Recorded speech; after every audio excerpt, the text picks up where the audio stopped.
What is up, everybody? Back with a list here today. My first one in a while. Been taking a little time off of doing the list, but I've got a really cool one for y'all here today. My top 20 favorite death metal albums. This has been asked for a lot over the years, just never gotten around to it, but here I am. I really like, a good bit of death metal. It's not like one of my top 3 favorite subgenres, but it's probably like 5th or 6th if I'm going to rank my favorite genres, but a lot of great albums, so this was pretty tough to narrow it down, but my 20 favorites here. There is a couple of bands that are pretty big that I'm going to leave off. I'll mention them in the honorable mentions. Don't dislike them or anything. Just everybody likes what they like the best. So my number 20, going to get into it here, is The Art by the band Art-Taetre. Might be mispronouncing that, but cool, classic stuff from Sweden. They weren't together for super long. They put out 3 albums. They formed in the mid-90s. This is their debut from 1997. Cool stuff. Guitar work's fantastic all around, the whole band.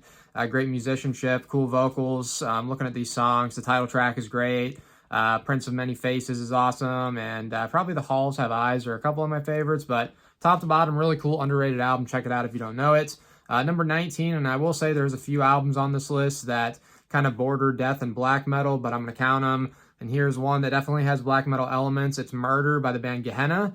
But on this album, they were shifting into death metal. So this is like primarily a death metal album. Just you can hear tints of black metal here and there because that's what they primarily are. They're one of my favorite black metal bands. So I really enjoy this one because, there is elements there of that. The title track is awesome. Worthy Exit, Devout Dementia is freaking amazing. Just awesome melodies, the riffs, the tone. Dolgar and Sanrab, a couple of the main guys from this band.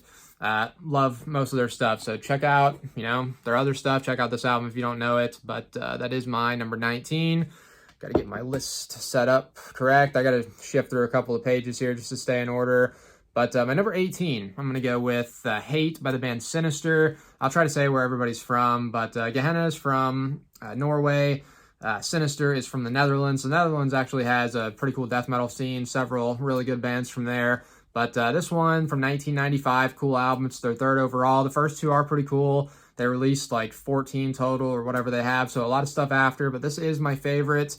Very aggressive, primal, raw tone. It's like really evil sounding, kind of reminds me a bit of Morbid Angel. I think Morbid Angel, of course, influenced a lot of the stuff I'm going to talk about, but really good album here. Looking at a couple of these songs, Awaiting the Absu, Embodiment of Chaos, Unseen Darkness, a couple of my favorites. Really cool stuff, so check them out. Number 17, I'm going to go with Morbid Angel, Altars of Madness. Great stuff. Their debut from 1989. Super evil, aggressive, some of the most evil-sounding stuff at the time. This is really, really classic. Immortal Rites, probably Maze of Torment and Chapel of Ghouls. Pete Sandoval, an absolute machine on the drums. Love his work, but great album there. Number 16, I'm going to go with Dark Recollections by Carnage. Now, this one is somewhat of a hidden gem. This band was only together for like a year or two, late 90s or late 80s, early 90s there. This album came out in 1990. They're from Sweden. It's basically Dismember with the addition of Michael Amott, who, of course, arch enemy, Carcass, great guitar player. So got the other guys who, of course, from Dismember, Matty Karki, David Blomqvist, Fred Etzby, plus Michael, as I said. So really cool, great guitar duo of David Blomqvist and Michael Amott. Work all over this album. They were super young at the time, which was pretty cool. Late teens, early 20s, they're putting out these albums that are awesome. It's got that classic Swedish sound, the muddy guitar tone, which I really like. There's several Swedish albums on this list, as we'll get to, but great stuff here. Looking at these songs, probably Blasphemies of Flesh, Infestation of Evil, and Gentle Exhuming are my favorites, but top to bottom, really good. And speaking of Sweden, we're going to stick there with Entombed, Left Hand Path, a classic, staple of death metal.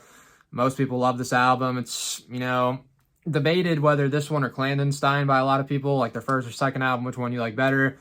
I like this one easily better, and it's also pretty interesting. I was watching this random horror movie. It's like a classic horror movie, not super well known. It's called Phantasm. With my uncle once, and the main song of the score for that movie is what's used in the title track there. Kind of after the solo, they all yell, then it comes back with this kind of epic thing, and there's another solo, the outro.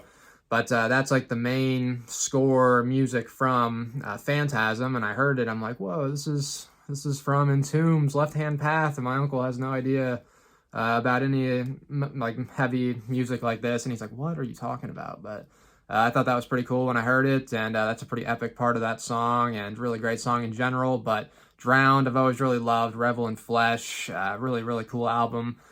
Number 14, I'm going to go with the self-titled debut from the band Solstice, 1992. Another cool death metal band here from Florida. They're from Miami. Rob Barrett is the main guy, or was the main guy of this band in the beginning, vocals and guitar. He, of course, from Cannibal Corpse now. He was also in Malevolent Creation for a little bit, but great musician. A lot of cool stuff on this album. Plasticized, Survival, Reaction, like top to bottom. It's just super aggressive, kind of thrashy. There is several on here that might be kind of bordering death and thrash metal, but this one I think definitely is enough death metal to count on this list. Really cool stuff, so check it out. Number 13, I'm going to go with Heartwork by Carcass. Great stuff from 1993, classic. These guys are from England. Bill Steer and Michael Ahmad, another fantastic guitar duo, super technical, and I've actually seen Carcass twice in the last, 4 months. I saw them at Maryland Death Fest, great show, and I just saw them again at Psycho Las Vegas. They're freaking amazing, but Jeff Walker, I've always thought, had a really cool voice. Sounds super evil. The guitar work on this album is ridiculous. The title track, Buried Dreams, a couple that are really great standouts from the album. Next up at number 12 is From Beyond by the band Massacre from 1991, their debut album. Great stuff. It's also really interesting because all these guys in the band at the time were previously in Death. Great musicians, Cam Lee on vocals, an early member of Death in the mid-'80s. Rick Ross, awesome guitar player. Bill Andrews on drums, and Terry Butler on the bass. So all those guys in Death previously. Great musicianship. Love a lot of this album. Biohazard is just an amazing song. The title track, Dawn of Eternity to open it up, is fantastic. So really good stuff there. Number 11, we are going to go back over to the Netherlands with Asphyx, their album Last One on Earth from 1992.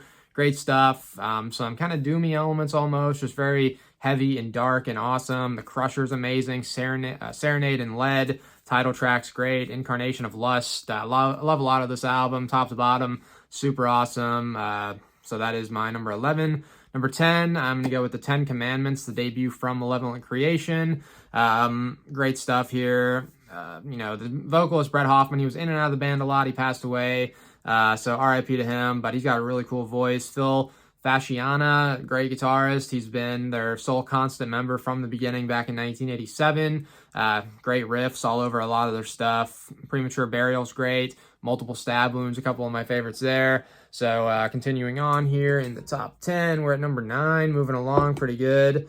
Got this one might be, I'm not going to say it's controversial because this band, they're regarded as having almost a perfect discography, but I don't think a lot of people would have this one this high. But I'm going to go with the 2008 self-titled album from Dismember, their final album, the 8th in their discography. Love most of their stuff. This one, looking at these songs, Under a Blood Red Sky is just an absolute masterpiece. When it hits that, towards the end, the epic guitar, melody, harmony there, the Maiden style thing is just freaking mesmerizing and amazing. David Blomquist on guitar, as I mentioned before. Some of these guys were in Carnage. Matty Karki on vocals, always had a freaking aggressive, primal beast of a voice. But yeah, top to bottom, this is a great album. Number 8, I'm going to go with The Ending Quest by Gorement. This one came out in 1994, and it's the band's only full-length release. They formed in 91, went through several name changes. They have a couple demos and an EP as well, but this is their only full-length. There's 10 songs on it. Has that great classic Swedish death metal feel. Very muddy guitar tone. The riffs are awesome. Big, heavy riffs. Great melodies. Really strong vocals. I think I said 10 tracks on it. Couple favorites, I'd probably go with Veil of Tears, Human Relic, and My Ending Quest, but super strong, pretty underrated album, so check that one out if you don't know it.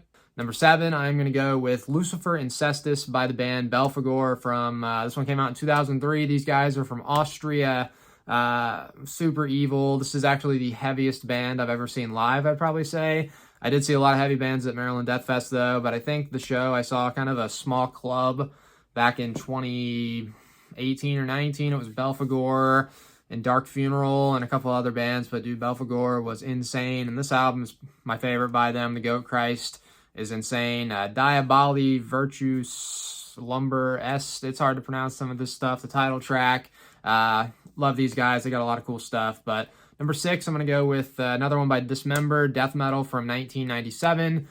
This one is my favorite album by these guys. Love it top to bottom. Of Fire to open it up is just an amazing song again. Very epic. I love how they're super melodic. They've got that kind of Iron Maiden type vibe going there, but also super heavy and, classic Swedish death metal. If Iron Maiden was a death metal band, this is what I think they would sound like, so that's cool. But number 5, I'm going to go with Mercenary by Bolt Thrower, their 1998 album. Again, these guys are from England, so, I wish they were still together. I don't know if they'll ever get back together. I doubt it, but this is my favorite by them.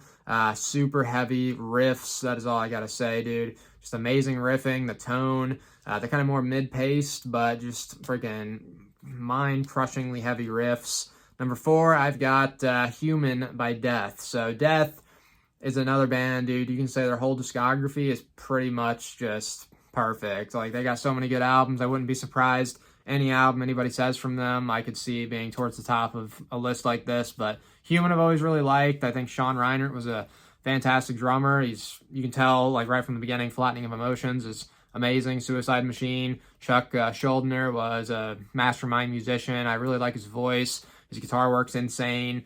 The other guys on this album, Steve DiGiorgio on bass, Paul Masvidal on guitar as well. But really great album from top to bottom. Number 3, I've got by Obituary, Cause of Death. Great album. Their second one came out in 1990. I've actually got Slowly We Rot up on the wall over there. Great debut, but I do slightly prefer the second album. Love John Tardy's voice. I think it's super cool and unique. His brother Donald Tardy on the drums. That's a really cool thing. They've been in the band for so long together, and brother bands are always cool. Sibling bands, AC/DC, Van Halen, a bunch of them that are cool. But Obituary, one of my favorites in that department. But Infected, Body Bag, Chopped in Half. I've seen Obituary like 3 or 4 times live now, and they play Chopped in Half every time, and the crowd always loves that. So great album. And here, number 2 is one I was debating on this, but I have previously put this band on a black metal list, and I had them on my top 10 death metal bands list. So I think that they can pretty much be classified as both. I'm going to go with Death to All by Necrophobic, their 2009 album. Love these guys. I saw them at Maryland Death Fest as well. One of the last bands I saw, I think they were the opener just before Sacramentum. So one of the final bands I saw, and I loved it. They only did have one guitar player with them at the time. They're a 2-guitar band. I don't know if one of their other guitar players just couldn't get in to America for whatever reason, but it was still an amazing show. This album here, I like all their stuff, but I think this one's probably the most consistent for me personally. Looking at the Celebration of the Goat, Revelation 666, Temple of Damnation, top to bottom, it's absolutely fantastic. And my number 1, I've said this a lot in the past, but it's going to be really tough for anything to ever top this for me. Symbolic by Death. Got the cassette. Got it on vinyl back there. I just think this is an absolute masterpiece. Chuck, again, master songwriter. The musicianship on this is ridiculous. Gene Hoglan on the drums is a machine. He was also on Individual Thought Patterns in 1993, the album just before this. The other guys in the band at the time, Kelly Conlon and Bobby Coble. I'm not super familiar with their other work, but they're amazing on here, so I could just list through all these songs. It's an absolute masterpiece. Zero Tolerance, Empty Words, Sacred Serenity, Perennial Quest, Misanthrope, Crystal Mountain. These are all fantastic songs. So this is my number 1, and those were my 20 favorite death metal albums. Honorable mentions, pretty much most of those bands I listed have other really good albums. I agree, a lot of them are awesome, but those were my favorites I picked, and I didn't have anything by Cannibal Corpse or Deicide in here. Don't hate those bands. Of course, they're big, classic influential bands. I've got the debut from Deicide on CD. If I was going to pick a favorite Cannibal Corpse album, I'd probably say The Bleeding. Just, they're not quite top 20 for me. Doesn't mean I dislike them, relax. But yeah, you guys can let me know what you thought of my list. Give me your favorite death metal albums in the comments. And as usual, you guys, thank y'all for watching. Until next time.